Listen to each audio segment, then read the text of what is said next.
Assalamualaikum warahmatullahi wabarakatuh. Alhamdulillahirrabbilalamin, amma ba'du.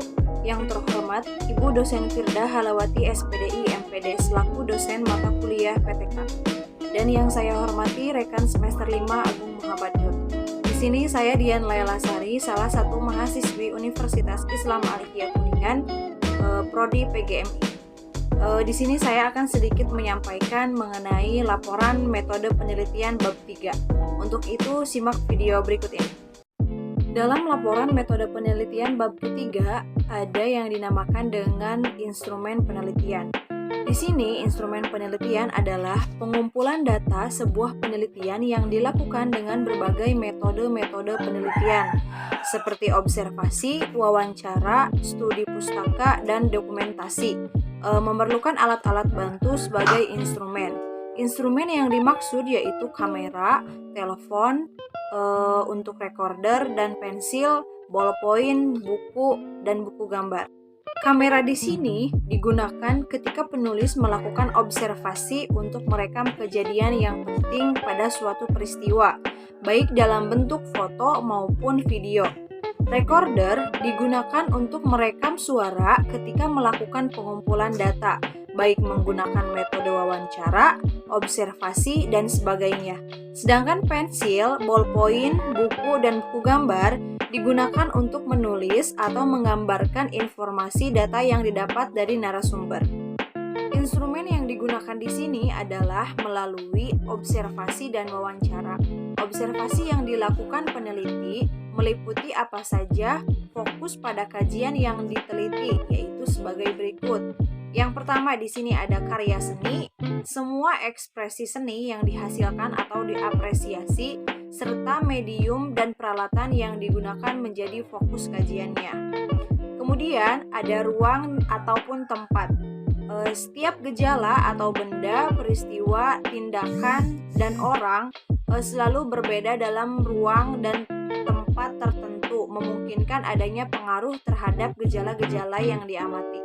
Selanjutnya, pelaku memiliki ciri atau peran tertentu terhadap suatu aktivitas yang dilakukan akan mempengaruhi apa yang diamati. Kemudian, kegiatan. Dalam ruangan dan tempat, para pelaku melakukan kegiatan atau tindakan yang dapat mewujudkan interaksi. Selanjutnya, waktu. Waktu di sini, setiap kegiatan selalu berada dalam tahap-tahap waktu yang berkesinambungan. Seorang peneliti harus memperhatikan waktu urutan-urutan dari suatu tahap kegiatan, tetapi juga memungkinkan hanya memperhatikan kegiatan tersebut dalam satu jangka waktu tertentu saja secara parsial atau keseluruhan. Adapun peristiwa, dalam kejadian yang berlangsung yang melibatkan pelaku-pelaku yang diamati, baik bersifat rutin maupun biasa, seorang peneliti yang baik harus memperhatikan setiap peristiwa yang diamati secara cermat. Dan tujuannya di sini adalah dalam kegiatan yang diamati dapat juga terlibat tujuan-tujuan yang ingin dicapai oleh para pelaku, seperti bentuk tindakan, ekspresi, wajah, dan ungkapan bahasa. Kemudian ada perasaan. Para pelaku dalam kegiatannya mungkin juga menunjukkan perasaan atau memperhatikan ungkapan perasaannya dan emosinya dalam suatu tindakan, perkataan, ekspresi wajah, dan gerak tubuh. Metode analisis data. Analisis data dan interpretasi data terhadap data yang berhasil dikumpulkan dalam pelaksanaan penelitian.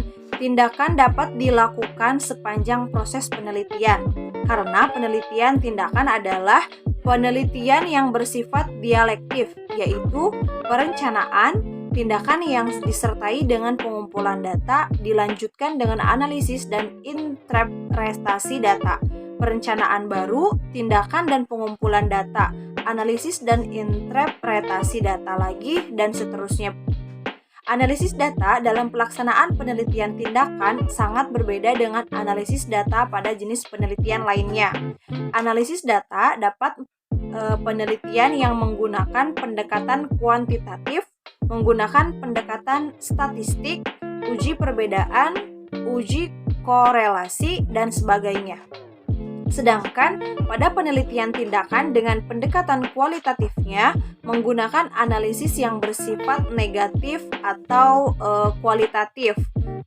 Dengan kata lain, menguraikan atau menjelaskan secara jelas hasil temuan yang diperoleh dalam pelaksanaan tindakan tersebut. Mills mengemukakan beberapa teknik analisis data pada penelitian tindakan. Di antaranya yaitu yang pertama, mengidentifikasi tema-tema. Dari data yang terkumpul melalui proses induktif dapat diidentifikasi menjadi tema-tema tertentu. Penarikan kesimpulan berdasarkan keadaan yang khusus untuk diperlakukan secara umum. Yang kedua, membuat kode pada hasil survei, interview, angket. Dalam pengkodean ini dapat dilakukan untuk mengelompokkan pada kegiatan perencanaan, pelaksanaan, evaluasi, dan sebagainya. Yang ketiga, mengajukan pertanyaan kunci. Pertanyaan kunci membantu mengsistematiskan data yang dapat membentuk informasi yang bermakna. Kemudian yang keempat, peta konsep. Memetakan secara visual faktor-faktor yang terkait dengan subjek, data, proses pembelajaran, masalah, dan sebagainya. Yang kelima, analisis faktor yang didahului dan mengikuti. Kemudian yang keenam ada penyajian hasil temuan dalam bentuk tabel, grafik, peta, bagan, gambar, ataupun yang lainnya. Dan yang terakhir di sini mengemukakan apa yang belum ditemukan. Mungkin hanya itu yang dapat saya sampaikan untuk laporan metode penelitian pada bab ketiga ini. Mudah-mudahan apa yang saya sampaikan bisa bermanfaat untuk teman-teman semua yang menonton, khususnya untuk saya pribadi. Mohon maaf apabila banyak kesalahan dalam penyampaiannya. Terima kasih. Wallahu muwaffiq ila aqwamit thoriq. Wassalamualaikum warahmatullahi wabarakatuh.